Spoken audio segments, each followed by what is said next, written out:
if you know this part of my lore, but before I started Dirt and had to put it on pause, I was working on a book proposal for a book about how storage can basically explain everything. Yes, you did mention this.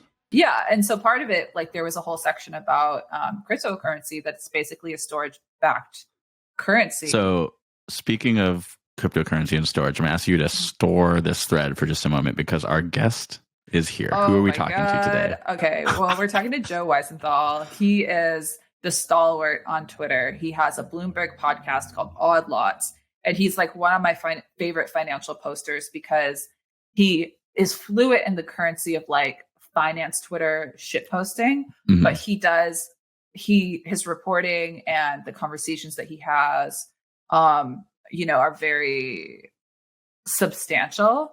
Well, let's have one of these substantial conversations. I'm gonna let him in. Yeah, you and I are so capable of that. Let's go. Hi, Joe. There he is. Hi, how are you? What's up? Where are you? I'm just in this little like weird booth here, and I'm like really exhausted. So I have bags under my eyes and the lighting. Anyway, how's it going? Great. I'm excited to be here. Thank you like so you're much. You do kind of look like you're in like minimum security prison. Yeah, or like I'm in like a like some sort of interrogation room. And I saw. Well, we are interrogating you, so yeah, that's right. So maybe it's all right. Yeah. Before I hopped on, I saw like a tweet that I was not able to investigate further. Sam Bankman-Fried and Diddy are like in the same living quarters. Let's just choose to believe that that's true, regardless of whether I choose to. But that's kind of like the situation with any Diddy mention that I'm seeing on Twitter right now. It's kind of like you can choose to believe that it's true. I'm going to put in a Zin real quickly. No problem. Oh, Joe, I actually was going to tell you. I mean, I tweeted this. I was sort of saving it to tell you on the podcast, but as we know, I don't have self-control. I had a dream 2 or 3 nights ago about something called double Zin. Whoa. And double Zin was just like a regular Zin pouch, but it's twice as big. But the ridiculousness of the dream was like when you put it, in the back of your cheek, everyone's walking around with just like this visible lump because the double Zin is like too big to kind of tuck up there. So anyway, I was like, I have to tell Joe. That's $1 billion idea. You should create double Zin. Yeah. It's like, it's like the double stuffed Oreo, but well, it's also kind of like, there's the whole thing mewing where like people are like, yes. That's kind of like a lot. I'm disturbed because I get a lot of like ads on Instagram for like things like that, like various gums and beef jerkies that are supposed to like make your jaw more masculine. It's like, oh my God, what am I doing? I inadvertently do it every time I chew gum. I'm not allowed to chew gum anymore by my own like rule because I chew it so hard that my jaw is sore for like days. That's great. Yeah, it changes the nature. Like it changes my face for a couple of days. Maybe I should try it. I think you have enough going on. Unless you've got the beard. Yeah, you can't even see. Yeah, you can't even see. How long have you had the beard going on? I feel like since No, I didn't for a long time. Last December was the last time I shaved, and then I realized. Decision. Yeah, I've never it's a little patchy. I don't know if you can tell. I have a few like sort of bad spots, but I never tried growing one before. And for a long time, I was on TV for a while and stuff. And then I sort of had this period last December. I was like, I have no public facing obligations for a while, so I'm not going to shave and just see what happens. And I think it's okay. I'm going to keep it for a while. Keep it going. The beard is like nature's. Thank you. You know what I mean? Yeah, that's right. That's right. Yeah, that's right. Yeah, and not just a beard, but a mustache for our listeners. Yes, he's got the full full shebang. Thank you. Okay, I did want to ask though. So, I mean, sure. You used to be just a writer, and then you did TV for a while, and now I feel like podcasting is kind of your main thing. I don't know. I wonder if there's other factors here as well, like how long you've been in this career, et cetera. How has each medium changed how you think about your subject matter? That's a really good question. It probably what the heck, has. Francis? We didn't even warm him up. No, that's okay. Oh, we did. It's a good question. It probably has. When I started, I started blogging a little bit, and I did a few odd jobs paid here and there, starting in probably 2005 or 2006. There you go. It was always meant to be. But in my mind, I sort of marked the beginning of my career to when I started at Business Insider in 2008. And we were just Oh, what an auspicious time to start at Business Insider. It was amazing. I talk about this all the time, like, because it was an incredible time for media and the rise of blogs and all that stuff. And then there was just like so much to talk about. Yeah. And I was like writing 15 posts a day, like a lot of people who were like writing for various digital news outlets, which I liked. And like, I would, if the opportunity arises, I don't think it ever will to sort of write like that again. I wouldn't be against it. It's pretty fun and pretty satisfying, actually. You have my email address. So okay, good to know. Blog anytime. You could start a new newsletter under Dirt called Pay Dirt. The problem is, don't threaten me with a good time. Well, this is good to know about. No, the problem is that like the problem is that like tweets are too easy. You know what I'm saying? It's like, do I want to like spend 30 minutes writing this blog post because I could basically get the gist out in 30 seconds in a tweet? That's probably like what sort of killed my appetite to do that kind of velocity posting, but it's pretty fun. But like, then it was like so much going on. There was like the US financial crisis, the Euro crisis, all these different things. And so like literally, I started getting up at like 4 a.m. because I figured it would be a competitive advantage to start looking at what was going on in Europe before the US, look up, bang out a few posts, etc. That whole, for various reasons, that vibe ended and the need to do that sort of faded. The podcast. Were any of those reasons having a child? Yes. Well, I would say yes. So I have 2 now. And in retrospect, absolutely. In the sense that I look back at that time and I think like, there is no way I could have had a family at that point in my life. I was married at the time, but there is no way I could have been a responsible parent with the sort of work style that I had in between 2008 to say roughly, when I joined Bloomberg in 2014, because it wasn't just that I was working all day, and it really was all day. I was working Saturday and Sunday too. I was working 7 days a week, and so there was no way. So I actually think to the shindig, as I like to say. I was addicted to the shindig, so addicted. And then like it took a little while when I joined Bloomberg to basically unaddict myself and to dive into things a little bit deeper and to force myself to slow down, because I still had that impulse like, oh no, this is how you cover news. You just write every second of every day what's going on. And it was a good disciplining effect, I think, in terms of thinking about things a little deeper and wanting to explore things, to sort of be in a place where that wasn't really possible. And then I did TV. I was doing TV for a while at Bloomberg, and I was also doing the podcast for a while. And it was really the contrast. TV is great, and I'm really glad I had that experience, because how many people get to say, oh, I co-hosted a TV show on cable? That's fun. Like, that's a fun thing to do, and it's a fun thing to, say at parties that you do that. But getting to talk to someone for an hour or whatever on a podcast is just so intellectually satisfying in the depth that that's quickly sort of where that's where my excitement went to, just because nothing can really compare to just time spent with that. And I used to have guests, like we did this thing where I would have on the days when an Oddlots episode would come out, we would have the guest on TV. And I would sort of realize in that moment, so I was like, oh, the conversation and the recording, the podcast was so much more satisfying. And so that's sort of when I decided I really just wanted to mostly, and I still write a fair amount, but mostly focus on the podcast. And I'll probably do this for a decade, basically. And so hopefully, I'm 44. So 2 more decades of this, and then I'll be done. Yeah. I wouldn't say that. I would. Podcast didn't even exist 2 decades ago. I know. So, I mean, I don't know. In our Neuralink, just teasing the that's jobs right. report. Well, I'll never stop getting up early on Friday, the first Friday of every month, for the jobs report.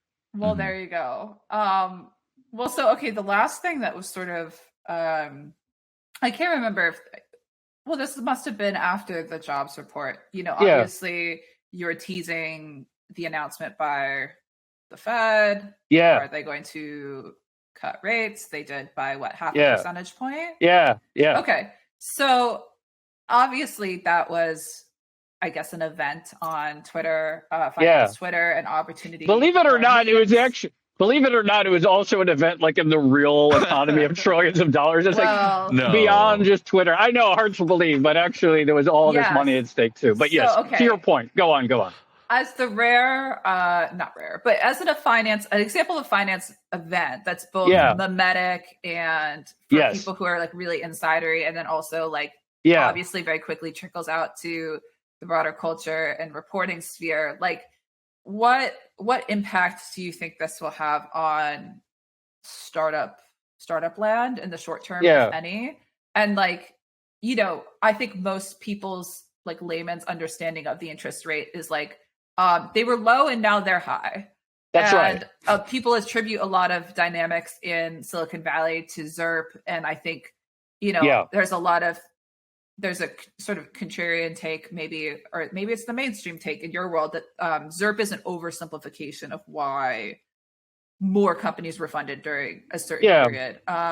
So I guess this is a two-parter. Like, what's gonna happen that a normal person could actually perceive off of this news, and does the interest rate really do what we think it's going to do by the time it trickles down to like how many sweet greens we have?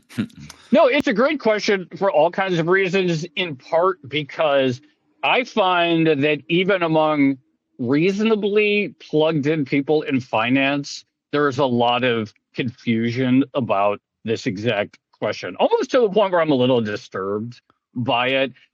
So there's a lot of things going on. So I'll take a minute or something to give you a little bullet point in my thoughts. Please. So first of all, I would say generally, I think to a significant extent, ZIRP as a phenomenon, it's not a terrible shorthand to sort of talk about the economic conditions of the post-Great Financial Crisis era.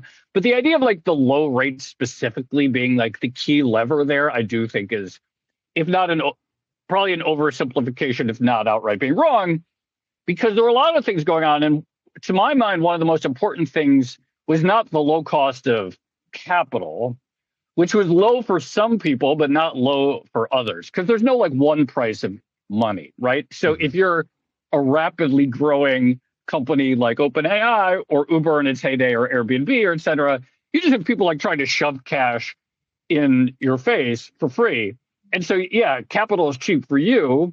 But if you want to build a factory or a new nuclear power plant or something like that, you have to really go out and work and convince people and pay them a lot more money for that. So there's no such thing, I would say, as a universally low cost of capital. It was low in this moment for a handful of companies.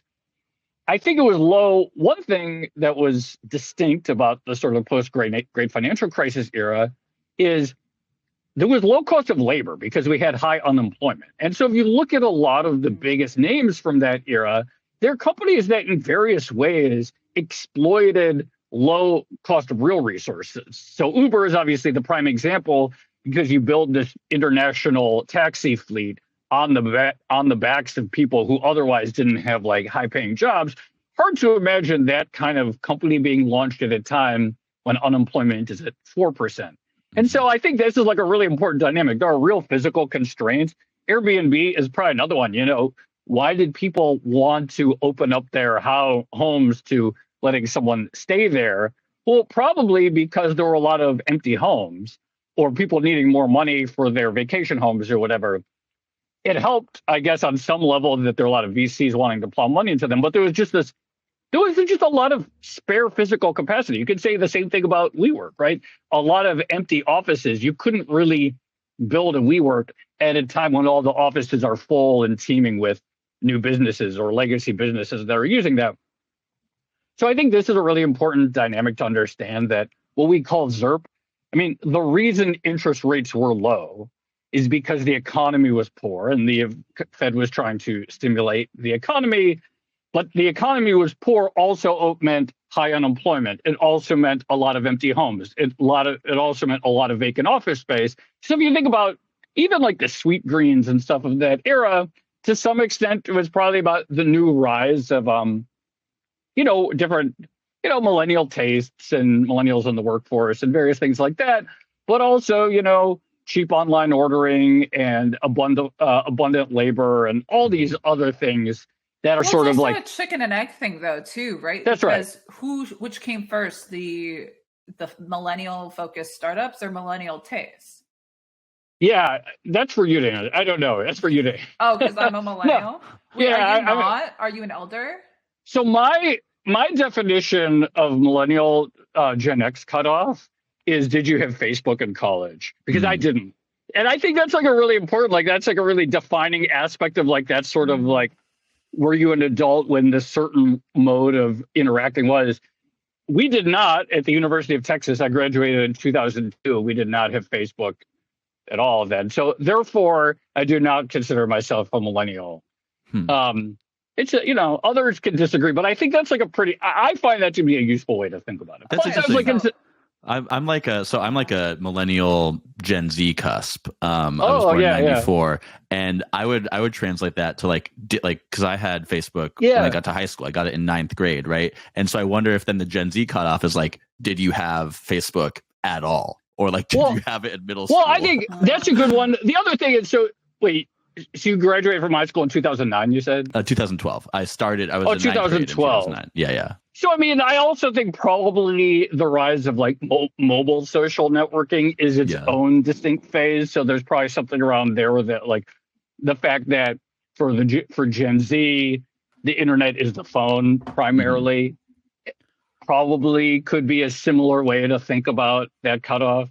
I don't know, but I think it's a good question. Anyway, just to finish the thought on interest rates, like a big thing that happens when the Fed cuts rates is that like mortgage rates go down, except that mortgage rates have been falling for a year and a half because everyone sort of had known that inflation had peaked in sometime, I guess, in middle of 2022. So as inflation started to come down, people started thinking, okay, at some point the Fed is going to cut. So the key thing I would argue is that actually very little happens on the day of the rate cut announcement because everyone's, if you're writing a mortgage 3 weeks ago, you already know that, it's priced in, which actually, Daisy, maybe actually vindicates your point. Maybe it really is just a Twitter thing. Now that I think about it, I think you're actually right that when it comes to the actual day of the rate cut announcement, maybe the only story is the memes and what people are talking about it, because from a financial market standpoint, everyone knew it was coming. It was sort of more or less priced in. There was some ambiguity, 25 versus 50, and we could talk about why that's significant, what they chose. But to some extent, it was like the event and people talking about it, perhaps more than the change in the price of overnight money that actually mattered on that day when it was announced. Well, but it impacts the economy, very, very, very, very small sector of the economy that is emotion-based investments and vibes-based investments. Like going back to ZIRP, money was free for people building technical software. That's right. Businesses, which are primarily theoretical until they are not. And then, but you're making the point, like there's all these things in the world that were actual physical conditions of surplus that we have to count. Like Airbnb was a surplus of housing, like gig economy is a surplus of labor. Facebook is a surplus of hot people. So, in the same way, like for anything that is actually tangible, yes, the rate cut was probably already priced in. But for the small number of people who are like disproportionately loud, hello, Mark Andreessen, that now gives them the permission to make the emotional investments that they were always going to make. But now they have an alibi for it, which is this specific financial point. So I think here's a key point that relates to sort of the VCs and the Mark Andreessens of the world, which is real and which sort of does connect back to the very recent Fed rate decision. I think what really matters is the stock market, because ultimately, if you're funding a startup, there are two ways you can monetize that, which is one, the company could one day go public, or two, sell to a public company, usually with that acquisition in share price. And so the level of the stock market at any given time is hugely important.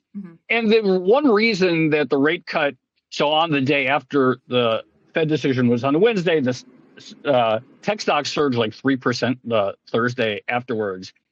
And one thing that sort of like gets into the economics, so there was this debate going into rate cut day, are they going to do 50 or are they going to do 25? If they were in 25, then that would have signaled a like we're being cautious here. We're like 50 being half a percentage point, 25 that's right. a quarter that's of right. a percentage on that's right. the rate. Yeah. And so what 50 symbolizes is, we're very serious about, now whether they're going to be successful is a separate question, but it's a signal. We're very serious about doing whatever we can to forestall a recession. And recessions almost always coincide with a decline in the stock market. We're very serious about cutting off the prospect of a recession. We are no longer so concerned about inflation such that, like a year ago, they might have said, you know what, a recession is an okay price to pay for killing inflation. By going 50 at this most recent meeting, they're basically saying, we're really not concerned that much about inflation anymore at all. Our main priority is forestalling that recession. So then you saw that the stock market take off. And then you say the trickle down effect from that to the real economy is probably some greater impulse on the part of investors to say, okay, this end machine, the stock market, that determines the degree to which we can monetize our investments, it's up. And therefore, that would have, at the margin, some impulse to like, okay, we're going to write checks to startups. So I do think it matters in that respect. Another topic I am not so informed on, but I know you are, and I would love to hear kind of explained, is Lina Khan. So this is somebody that I wasn't too aware of until this summer when she kind of came up in this, the conversation about like JD Vance was kind of saying he likes her, and then progressives were saying he likes her. I listened to your episode with her from last November. Yeah. Explain to me who she is and why there's kind of this horseshoe theory or horseshoe meeting where like people on the far left and people on the far right are both kind of fans. She's the FTC chief. Yeah, she's the FTC chief, which plays this big role in approving or not approving mergers. Historically speaking, obviously there's a long history of antitrust in the U.S., and that's an important aspect of how capitalism works in the U.S. There are anti-monopoly. Historically speaking, this is not an area that I'm that expertise on, but this is my understanding, which is that historically speaking, the reason we don't like monopolies in this country is because monopolies can raise consumer prices, and that's bad. Yeah. And there's been this sort of change, probably picking up over the last decade, but this gets to a little bit where I'm a little unsure on, but there's been this change in thinking about antitrust where it's like, no, consumer prices are just one bad aspect of monopoly or concentrated power or of oligopoly, et cetera. And there are other things that we don't like about concentrated corporate power. So we don't like the fact that if there's only a few dominant players, then maybe they can suppress wages because your workers have fewer options about who they're going to go work for. Maybe we don't like the fact that really powerful companies could contribute to reasons not to start a company at all. So it's like if you had a better idea for a search engine, for example, and you might think, you know what, it just doesn't matter because the existing search market is monopolistic or not, then maybe you just don't ever start that company in the first place. So I think Lina Khan's appointment to run the FTC is essentially this sort of success story for this different way of this more expansive way of thinking about antitrust. And if you're a VC, you might not like it because, as I mentioned a minute ago, one of the ways you monetize your investments is by selling them to large companies. And if the top regulator of mergers and acquisitions in this country is less inclined to approve deals, then it's exactly right. Then you're going to have a harder time selling your company or whatever. So I think to your question about the horseshoe, I mean, look, I think we're sort of in this era. It's a good question. And I genuinely don't know the answer, how much is just rhetoric and how much is just sort of populist posturing. That's for other people to determine. Some people would say this is just, we're in a moment where there seems to be a lot of political capital in attacking elites or, power, regardless of what perspective you have. I don't know, again, how much is sincere, how much, say, in a Trump-Vance administration that line would continue to be pursued. I genuinely couldn't begin to speculate. But you can see why there are people on different parts of the spectrum who, at least in theory, like the idea of a regulator who is going to make it harder to consolidate corporate power. Well, and progressives too, one of the concerns is like antitrust legislation has also been applied to labor unions themselves. Yeah, that's right. Like, there's a point at which we sort of jumped the shark by saying, actually, we can have price fixing in labor that's too. Right. And so the way that these laws are applied is also of interest to people who are, quote, anti-capitalist, where it's like, it's not trust theory as it pertains to business, but actually trust theory as it pertains to labor as well. Totally. And I think like in the same way that being vocally in support of Lina Khan and this new approach to antitrust has some sort of bipartisan valence, criticism does too. And so you have people who are more on the left side of the dial. It's like, no, we should just get back to focusing on prices and just apply the old test. And then, of course, you have the sort of traditional business right, et cetera.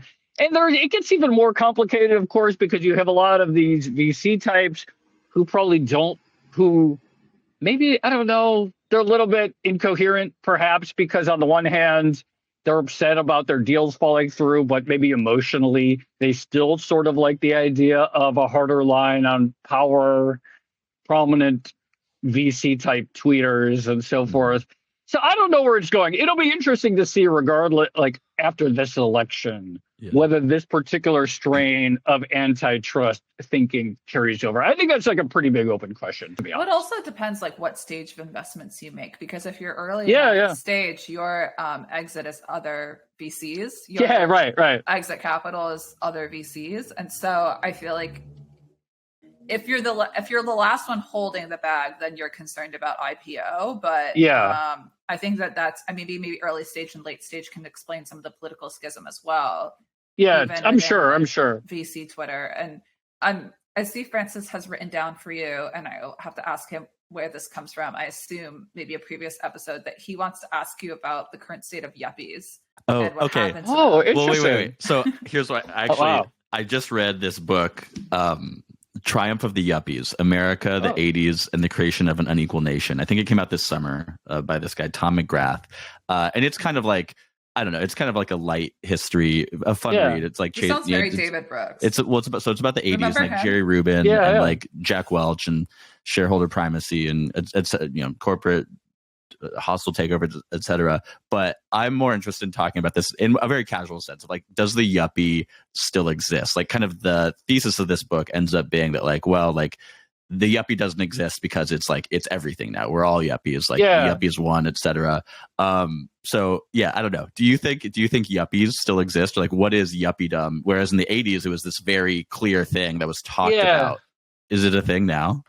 I love these curveball. I was not expecting this, and there's part of me is like, I have no idea. But it's here's something I do think about, which I don't know if it's going to directly answer your question. But one of these things that comes up in the political fights over and over again is you have a lot of, say, like, I would say wealthy, powerful people on the right talking about like elites, right? And then there's usually this counterpoint, like, no, you're elite, you're a successful business person, etc.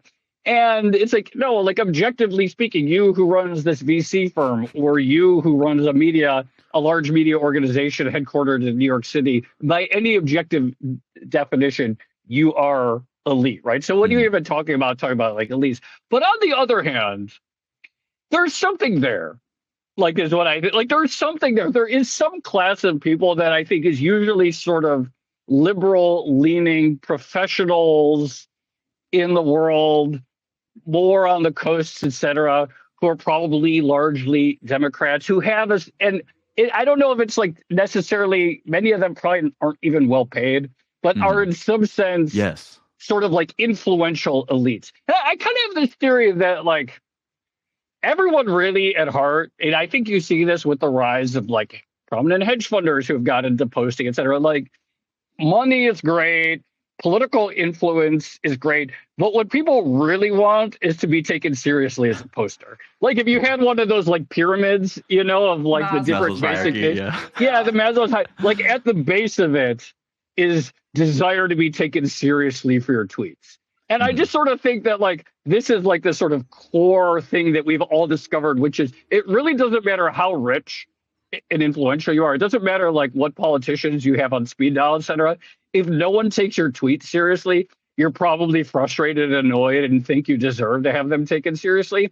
And so I don't know if it's like about yuppies per se, but this is something I think about, which is that there are people, maybe like the three of us, for whom like their posts get taken seriously, and then there are people far richer than us, and people joke about their, is sort of like, oh, yeah. Well, your whole thing you're saying there is like that's arguably like why Elon Musk bought Twitter, right? Which we don't need to like. That's a whole can of worms, but his problem, though. Yeah.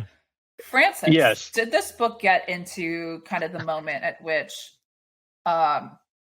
financial and political power and cultural power started to diverge? Because I think what we're really getting at that's here right. Like that's right. That's envy. What we're talking about here. There's this fundamental envy between the left and the right. Obviously, I'm not the person. I didn't come up with this. A lot of people have said like the right has political power, some cases financial power, but they want cultural power. The left has cultural power, but they want political power. And then we see a parallel playing out, especially on X. The media has cultural power, but they want financial power. Tech has financial power, but they want cultural power. There's no way to shortcut the two. Yeah. The problem is, people complain. I had this realization sometime last year, which is a thing like, why isn't the mainstream media covering this? And then you'll find like, oh no, the mainstream media did cover this. Really what they're upset about is that, Daisy, you haven't tweeted about it and acknowledged about it, because you're like this sort of, someone like you, someone like us, we're like the stand-in. They're really not upset that like ABC News or CNN didn't cover the story. They probably did cover the story, or certainly some mainstream outlet actually did cover it. It's more just like, no, they really want you to acknowledge this and like bow down and sort of like accept, no, this is a thing. And until you talk about the thing that they want you to talk about, I think they'll be unsatisfied. So another thing. Oh, sorry. No, another thing that's come back to me as we talk about this with the book that like was a big takeaway for me was like the way I like think of buying stuff, or like going to restaurants where it's like resi culture, and restaurants in New York booked 3 weeks out, you can't get a seat, and like this book kind of like suggesting that like that wasn't a thing before the 80s. Like you would just go to a restaurant to like get a meal. There's no like restaurant hype, and like you're not like buying the the name brand design thing. And I don't know, like I was not alive in the 70s, so I don't know. I deeply have to say something. I'm so sorry. Say it. My favorite movie, When Harry Met Sally, one of my favorite scenes. 'Tis the season. When she Carrie Fisher's character quotes what's his name? Bruno Kirby's character to him. The line that she quotes is, restaurants are to the 80s what theater was to the 60s. Right? Oh, that's good. Or something like that. So even at the time that shift was happening, people were talking about like why our restaurants are culture. Like, why do we go to restaurants now instead of going to theater?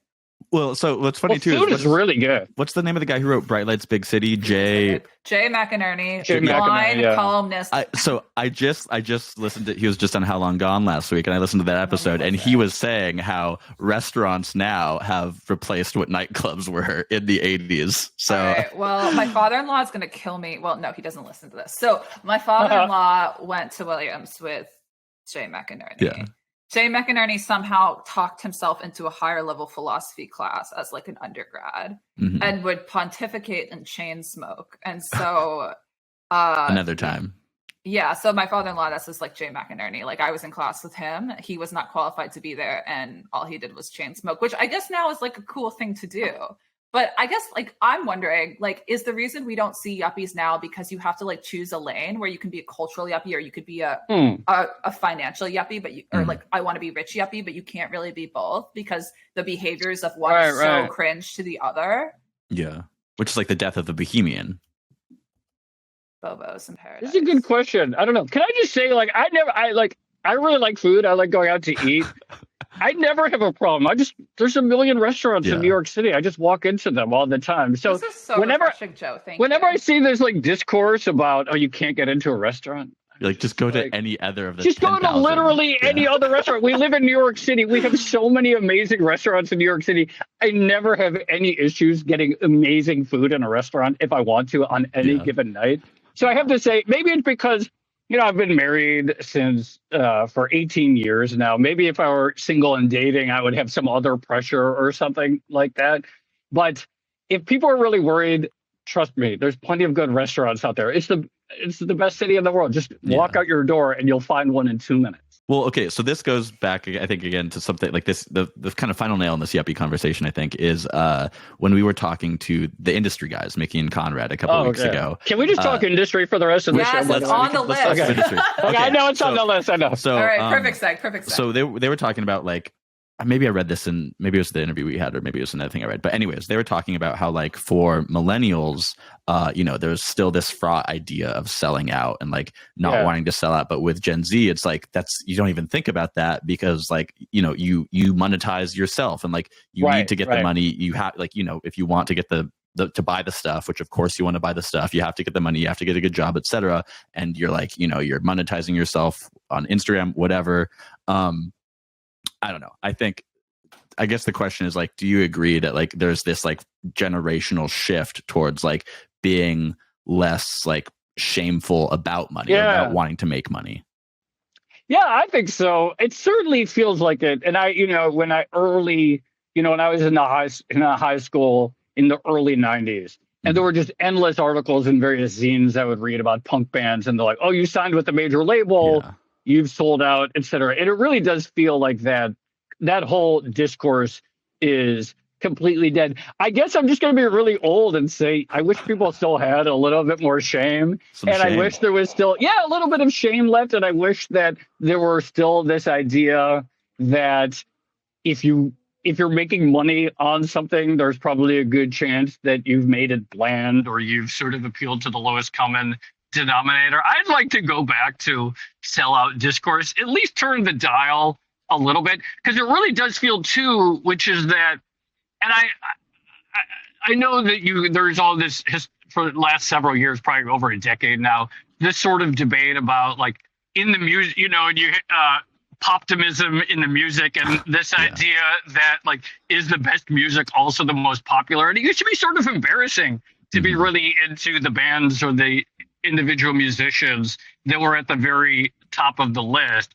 And now people are sort of self-consciously cool about the fact that they listen to people who are absolutely gigantic. And I don't know, I kind of wish that went away a little bit, but I think that's real. I think what you've described, this certain alignment of monetary success with what's cool or whatever, is absolutely true and has changed a lot in my lifetime. What if I want to buy a Rivian?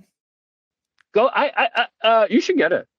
I think they're cool looking. I might have to sell out a little bit though. Oh yeah, that's fine. I think the populism pendulum has swung back a little bit. And maybe I'm just thinking of that myself. Like, I remember, like, going into college, I was such a, like, I only like what I like, and then I'm like, oh, it's okay to like pop music, etc. And then now I think I'm, like, swinging back to, like, oh no, I need to have, like, harsher opinions on X cultural product, or, like, it's okay to have those. I don't need to, like, think everything is you have to kill good. The Portland inside of you. Kill the Portland. So I solved this problem for myself. I threaded this needle in a way that feels very satisfying to me by getting, like, really into country music. And so I like all of the top artists who are from Nashville, all of, like, the pop country artists, but they're just a little bit, tilted to the dial of, like, the absolute mainstream. So I can be like, oh, I'm really into who's that guy that did Fast Car? Yeah, that's right. So I really love the latest Luke Combs album, which actually I really do, and it's really good. So I solved this problem because most people probably aren't listening to the entire Luke Combs album, so I can be a little bit cooler than everyone by being into this album. That's right. In New York. I'm just talking about in my circle. So I can be a little bit cooler than everyone by actually knowing the entirety of the Luke Combs album, while also being into someone who is objectively a megastar. And so I recommend that. Country solves this problem for me. Are we going to talk about Light Sweet Crude? Yeah, yes. Sure. Are we going to talk about Harper and Yasmin? We can talk about that too. Since selling it out is okay, go to Spotify and listen to my country band Light Sweet Crude. We have 2 4-song EPs up there. I listened to both EPs, and then I also found your SoundCloud, which has a lot of, let's say, B-sides. I don't know, particularly a lot of Christmas songs. What's your deal with all these Christmas songs? Well, all the great Christmas songs, I think, were written by Jews. So I feel like I should continue that. You know what? I'll just say one thing, which is one thing I like about Christmas songs and country music, and there's a lot of crossover. One thing that like attracts me as someone who is a hobbyist musical artist, I like genres that are very constricted. So in country, there's basically only 3 things you can sing about. So you can sing about like drinking and drugs, heartbreak, and then small towns on a Friday night. And those are basically the only 3 topics you're allowed to sing about on country. And you're really only allowed to use 3 or 4 chords before sonically it's no longer country anymore. And so I find it sort of satisfying, like, to work within such a constrained genre where the challenge is how do you fit something new into such a tight box. And therefore, I think Christmas songs appeal to me in the same way, where it's like, how do you say something new about Christmas? Anyway, that's just that's Christmas. Or Merry Christmas. I'm proudest of Merry Christmas from the Exit Row, which I think George Strait could do. Anyway, enough shamelessly plugging me. And you're putting together the soundtrack for season 4 of Industry. There you go. We have a great band for the Christmas episode. That's right. There is always a Christmas episode. Always a Christmas episode. So what do you think of this season, Joe? Is somebody I'm obsessed with it. Yeah. It's so good. I love this show. Like I love the show. Someone tweeted about this. I didn't actually see the tweet. My wife told me about the tweet and I couldn't find it, but it was something like, I have no idea what's going on in the episodes, but I still like it. And that's kind of how I feel, because it's probably one of the first shows in a while that I actually pay attention to. Because I'm a bad TV watcher. I scroll my phone and look at Twitter while I watch TV. But I actually pay attention to Industry. I actually pay attention to the TV, but there are still many scenes where I'm like, what exactly is going on here? I don't really but it doesn't really matter, and I'm not really sure why. It's so good. I think some people don't understand because of the jargon. You obviously understand the jargon. You're just like there's not some that I get the characters, right? Yeah, I'm not tracking the characters. You know, the thing is there are some things that I don't think just objectively make any sense from a just sort of from the financial standpoint. Well, I just find it hard to believe that like a bank would have this huge wall of debt that was coming due and that they can't pay it and that would be some surprise. This like, 150-year-old bank, like, yeah. Yeah, like there would presumably lots of analysts who have a deep understanding of the bank's balance sheet. I just find it to be kind of implausible that could be something that would be overlooked by anyone. I mean, first-year student finds this out who's like 21. Yeah. So I find things like that implausible. There's another element, too, where things are talked about, like events take place in the macroeconomy that they then trade on. Like, I don't know, the Bank of England will raise some rates and then they make some trade on the pound. Like, there's no way this caught anyone by surprise in the market, et cetera. So my efficient markets head finds some of these things to be a little bit implausible, but that's okay. I don't really mind it too much, but there is sort of like there is a little bit of things like there's just no way that they weren't all aware of these various moving pieces. So that part I find a little bit sus. But and then there's just various interpersonal things where I'm thinking to myself, I genuinely don't understand exactly what's happening here between the characters. But I still love the show, and it's the first show in probably years that I've got genuinely addicted to, where I want to like watch it on Sunday night. Yeah, watch it on Sunday night. I think my favorite one so far, I guess it was it was the one after Lumi collapsed and they had that hearing, and then they all went back to the club and the energy, and they were all there, and the head of the newspaper there. Because I have to say that comports so much with my perception of how England or the UK works, which is that they all know each other. You know, my co-host Tracy Alloway, she went to college at London School of Economics. My friend who works here at Bloomberg, Sid Verma, I think he went to Oxford, and he went to some prep school in the UK. And everyone knows each other in the UK. Yeah. They're all like, oh yeah, I went to uni with that person. And you look up and some new minister will be there like, oh yeah, I went to uni with them. They all went to uni with each other. And so my perception of the UK is just run by this little club of political people, finance people, and media who all know each other. I was like, oh, I love this episode so much because it confirms all my stereotypes of how I think the UK is basically run. Yeah. So, I don't know what are your favorite episodes? I think the whole thing's great. I mean, We've both already seen it. We finished it. Oh, you've seen the whole thing. I'm so jealous. The finale is my favorite episode. I can't say anything about it. But I will say the Rishi episode. The Rishi episode was like. I was just gonna. Yeah. But with that was a. Have you seen Good Time? The movie by I love Good Time. Yeah. To me, it's like that. I was so stressed out. I don't know if I ever want to watch it again, but like it was so good. But I just don't know if I can subject myself to it again. No, the Rishi episode was great, and because it didn't quite end. Like it ended in this very satisfying, unexpected way. Because you think like, okay, this guy is truly at the end of his rope. He's dug in so deep. There's no way out of this gambling hole that he's got himself into. So, we're staring down. This is a disaster for this character. And then you realize at the end, no, he just loves the game. And so even though he got beat up, even though he lost all this money, you could just tell at the end that the entire experience of that whole affair was extremely satisfying to him personally. And this is why he's in it, because obviously this sort of pushes a button for him that he really needs in his life, like this level of stress and drama. And then, which I suspect is probably a certain character archetype that you would find on many trading floors. Probably a little less than people think, because I think trading is a little less exciting these days than it was before the great financial crisis. There's probably fewer of those Rishi characters at major banks. Maybe they'd be at hedge funds these days. But I found that to be a sort of deeply stressful but also satisfying episode. And so extremely well done. Daisy, what about yours? If it was Conrad or Mickey who said, like, you get the same amount of dopamine from losing as you do winning.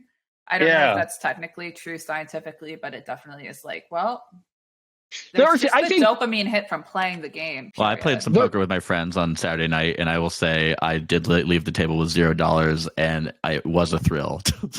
So my money. I've actually been playing more poker this year. I've gotten back into it. And one reason that I know that I'm not going to be a poker addict, I'm not that good. I'm trying to get better, but I usually lose more than I make. But I know that I have very little risk of addiction, because I find it deeply unsatisfying. Like, I'm embarrassed when I lose a big hand and I want to slink away. I have no impulse to be double down. I'm like, oh, I'm embarrassed that this happened. Everyone just saw me make a bad call. I don't want that. Whereas I play with people who are just the exact opposite. They lose and they're like, oh, I'm buying back in for $1,000 or give me $2,000 worth of chips.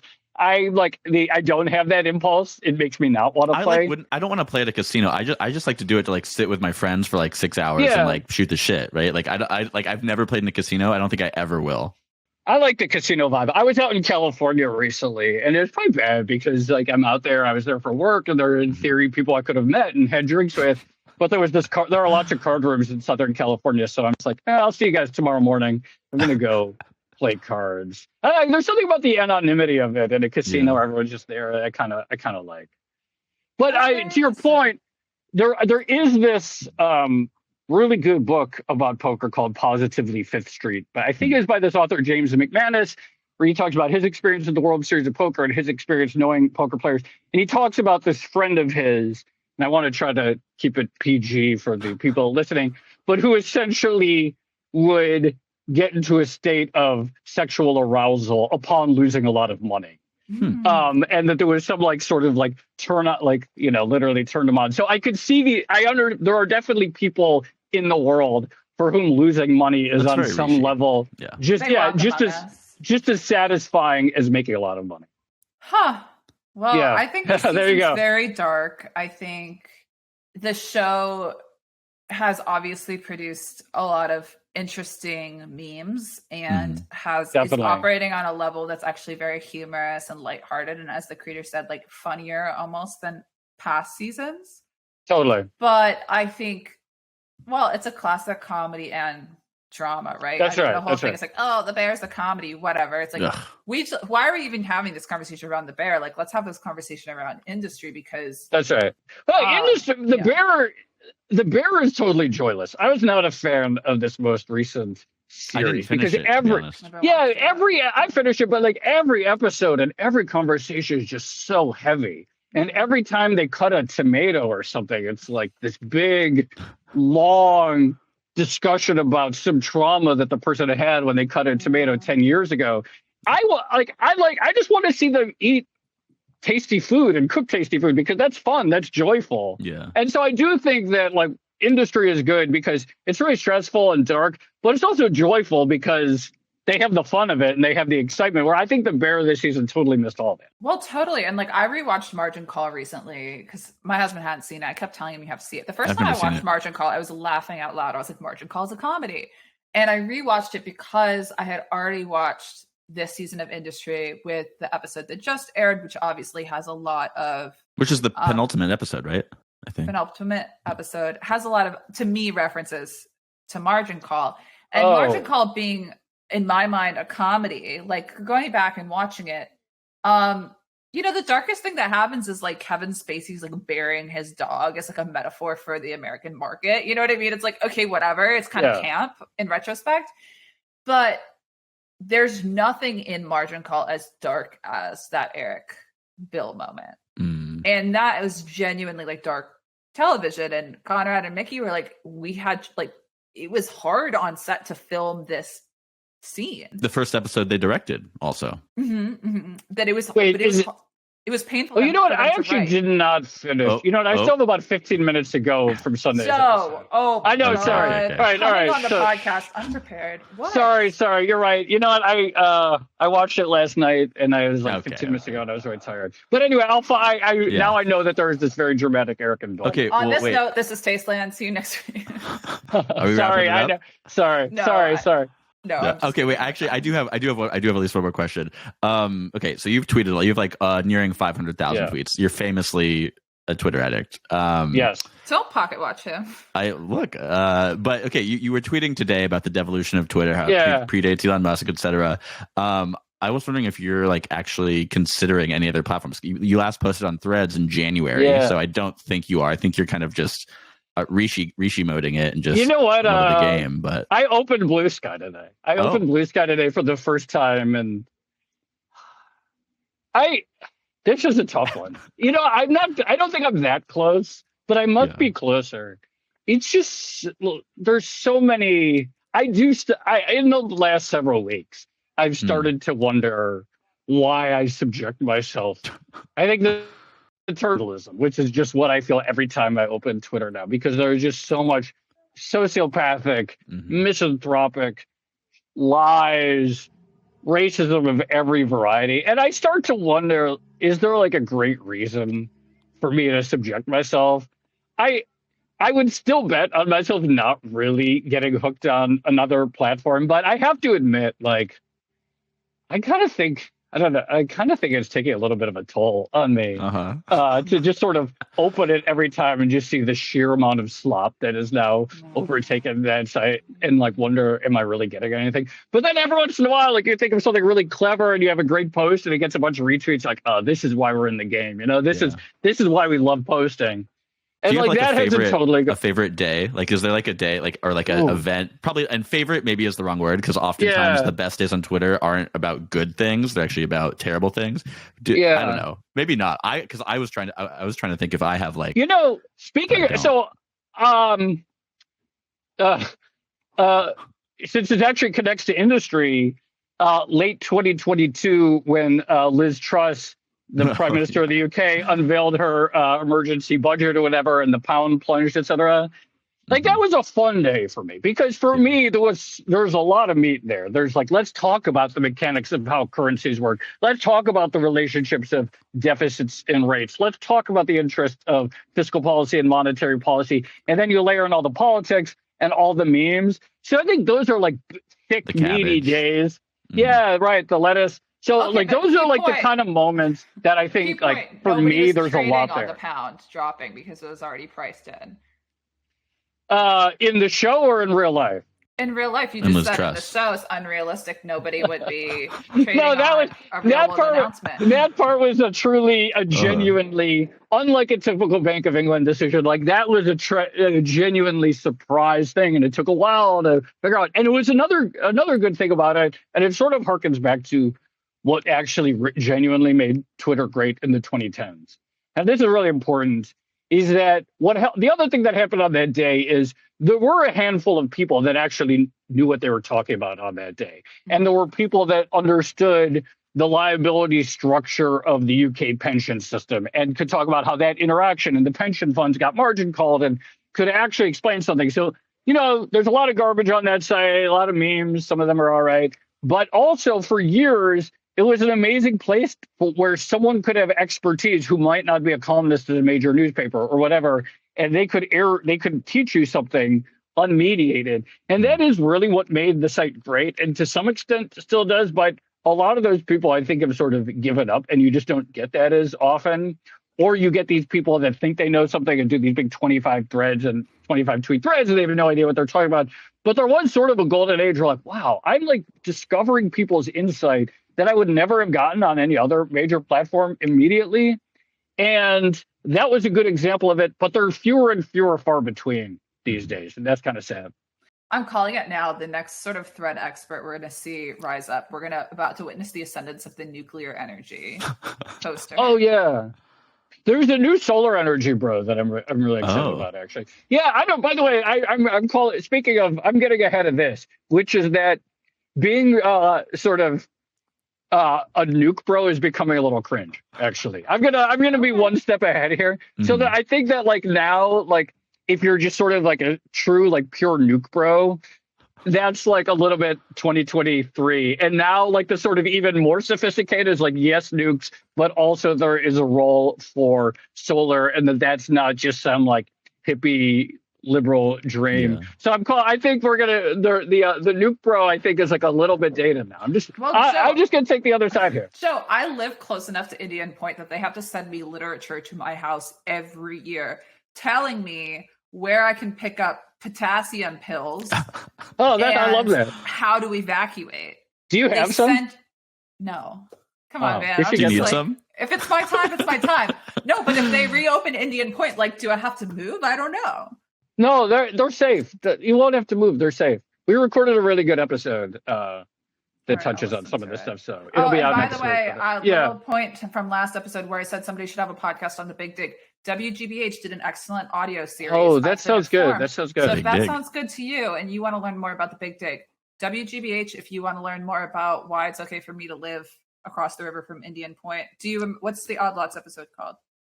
It'll be out next week. I can't say the guest because there's some news that's enough, but it'll be out this coming Monday. So it's really good, and we talk about this stuff. It's but we touch on a lot of this. And one thing I learned from our guest is that if you poll people about approval for nuclear, it's actually much higher in the neighborhoods that there is a nuclear power plant than in places where there isn't a nuclear power plant, which is one reason why, if we think there's going to be a nuclear renaissance in the U.S., which there might be because they recently announced the restarting of a 3 Mile Island reactor, it's probably going to be more restarting of reactors at existing sites than brand new facilities, because the politics is actually fairly good in the place where nuclear already exists. Well, because they're like, oh, my grandpa worked there and put forth school. Yeah. That's right. They're good jobs, and a lot of them are unionized workforce, and so they actually enjoy a fair amount of popular support in the areas that they exist.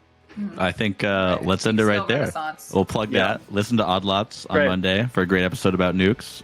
This has been Tasteland. Thank you. This has been really fun. Thank you so much for having me.